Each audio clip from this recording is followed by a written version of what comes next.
Hello, my friend. Today I will tell you about 10 incredible aircraft landings that brave pilots have made in the entire history of aviation. There are even some films based on some of these stories. I can't understand why some people are scared of flying. After all, it's much safer than driving. Any car journey carries a much higher chance of an accident. Make sure you watch the video to the end for all the important information and an interesting fact. Race with Death, 1988. On December 31, New Year's Eve, a pilot with the Tu-134 crew was in a hurry to celebrate. That's why he began to approach the ground on a steep glide path, despite warnings about speeding from the instruments on his aircraft. Ignoring instructions, the pilot released the landing gear at 460 kilometers per hour and forgot about the flaps. At the time of the landing, the speed of the aircraft was 425 kilometers, much higher than the acceptable speed of 330 kilometers per hour. The length of the runway was not long enough for the speed of the plane, so it continued its speed despite the crew's desire to slow down. The plane stopped just 1.5 meters before the end. No one was injured, but the pilot was brought to justice for violating the rules. Flying over a volcano, 1982. On this ill-fated flight, the plane's engines began to glow, and a haze of suffocating sulfur smell spread inside the cabin. On that day, the Boeing 747 was carrying more than 240 passengers as well as 15 crew members, but no one knew that the plane was flying over the crater of a volcano surrounded by hot ash. The Indonesian volcano Galunggung decided to suddenly throw a brace of ash particles into the air, which immediately damaged the exterior of the plane and got into the engine system. The huge plane swooped over the water in the dark with its engines turned off, and the mountains of the Java coast ahead on its course. The pilots had to quickly choose whether to land the aircraft in the ocean or try to reach the airport at great risk through the mountaintops. But the co-pilot and the engineer were able to start 3 engines, which, after spitting out pumice, took the passengers to the airfield. Taiga Miracle, 2010. 8 years ago, a Tu-154 plane made an emergency landing in the Siberian wilderness. 3.5 hours after takeoff, the power supply suddenly went out, which led to the disconnection of devices and fuel pumps. The ability to control the wings was gone. A reserve tank holding more than 3 tons of kerosene was stored in the fuselage, but this had been used up within 30 minutes. The pilots lowered the plane by 3 kilometers, checking the horizontal water level in the glass. The speed during the landing was 100 kilometers per hour higher than allowed, so the pilots landed the airliner in a small spruce forest, which was 160 meters away from the runway. Surprisingly, there were no casualties. The plane was repaired in the Taiga, allowing it to fly to Samara for a full inspection. Miracle on the Hudson, 2009. An Airbus A320 bound for Seattle with 150 passengers got caught in a flock of birds within 1.5 minutes of takeoff, which caused both engines to malfunction. The airliner had reached an altitude of almost 1 kilometer, so it could not go back. The pilot directed the aircraft to the Hudson River, known for its straight course. When he reached the surface of the water, he leveled the plane and dropped it into the river, plowing between the ice floes.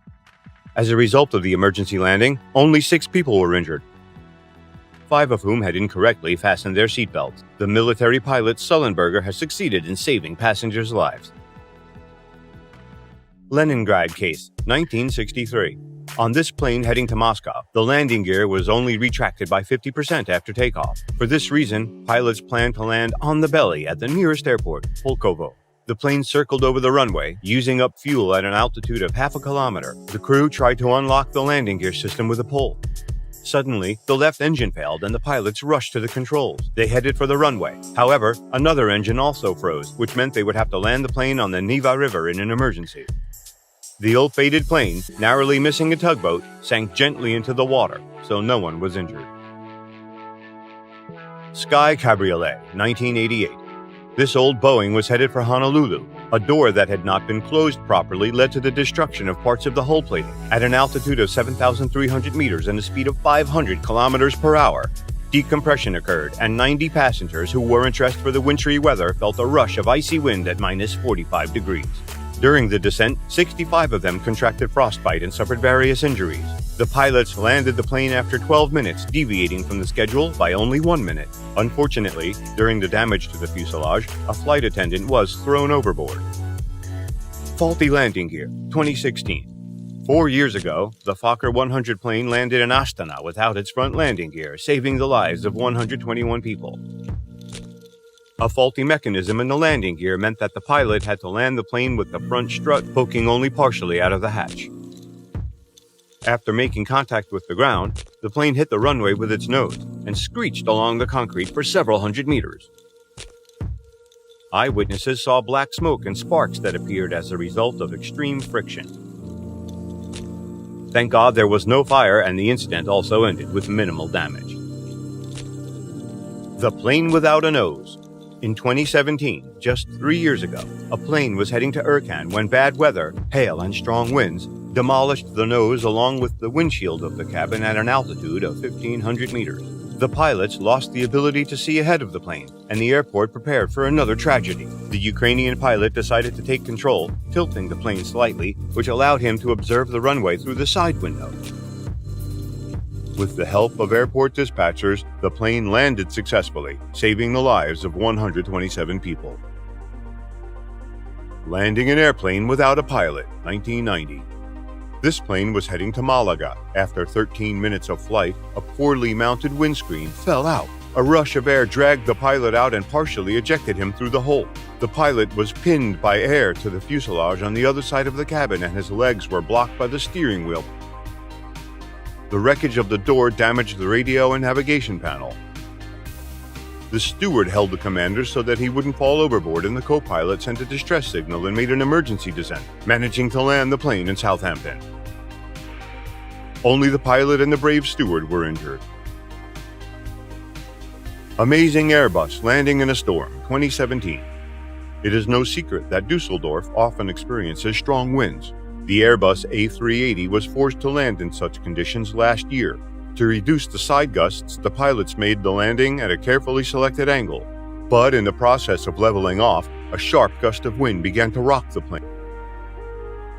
The pilot struggled with the swaying plane, leveling it at a wind speed of 22 meters per second. These examples go to show that there are professionals in the world who are wholeheartedly invested in their jobs and take responsibility for their decisions. Have you ever thought about how to land a plane if something happened to the pilot? I've decided you might need to know how to land a plane too one of these days. So listen very carefully. And remember, landing a plane just isn't that difficult. Just pull yourself together and follow these simple rules. Panicking is the worst thing you can do in any situation. When you enter the cockpit, if possible, take the seat on the left. This is usually the aircraft captain's seat, and from here, you will be able to access some of the functions that we will need to land the plane much more conveniently. So, as soon as you're seated in the captain's chair, take a deep breath. See if the plane's nose is dropping, if the nose is turned up too much, if the aircraft is turning, and so on. If everything is in order and the plane is flying straight, then don't touch anything. Autopilot is enabled.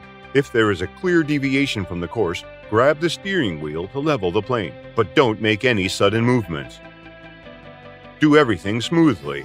Control is the same as in simulators and console games. If you push the steering wheel away from yourself, the plane will descend.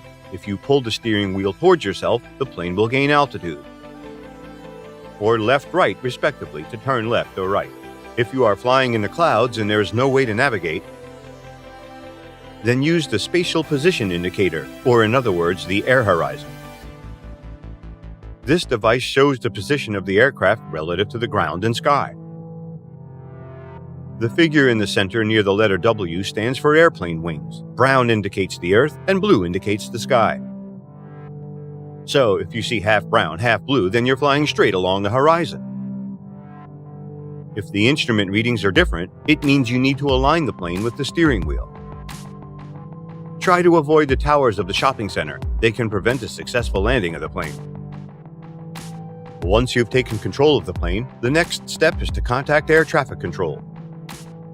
Most aircraft have a button to switch on communication with the control room directly on the steering wheel, where your thumb is. The catch is that the autopilot deactivation button is located in the same place, on the steering wheel.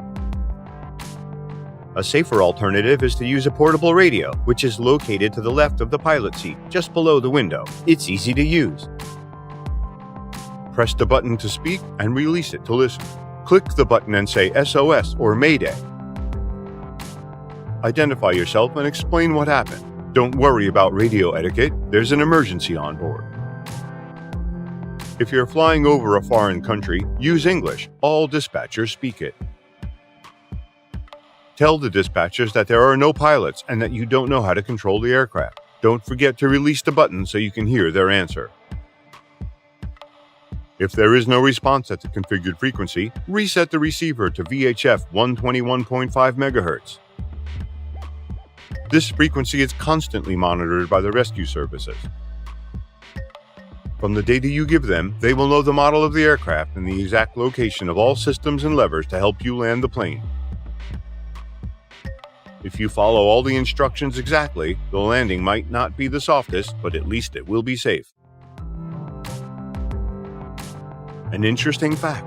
Did you know that even though the food on airplanes seems tasteless, it's not the chef's fault? Scientists from Cornell University found that dry air affects the taste buds. Sweet becomes less sweet, and the taste of salt increases.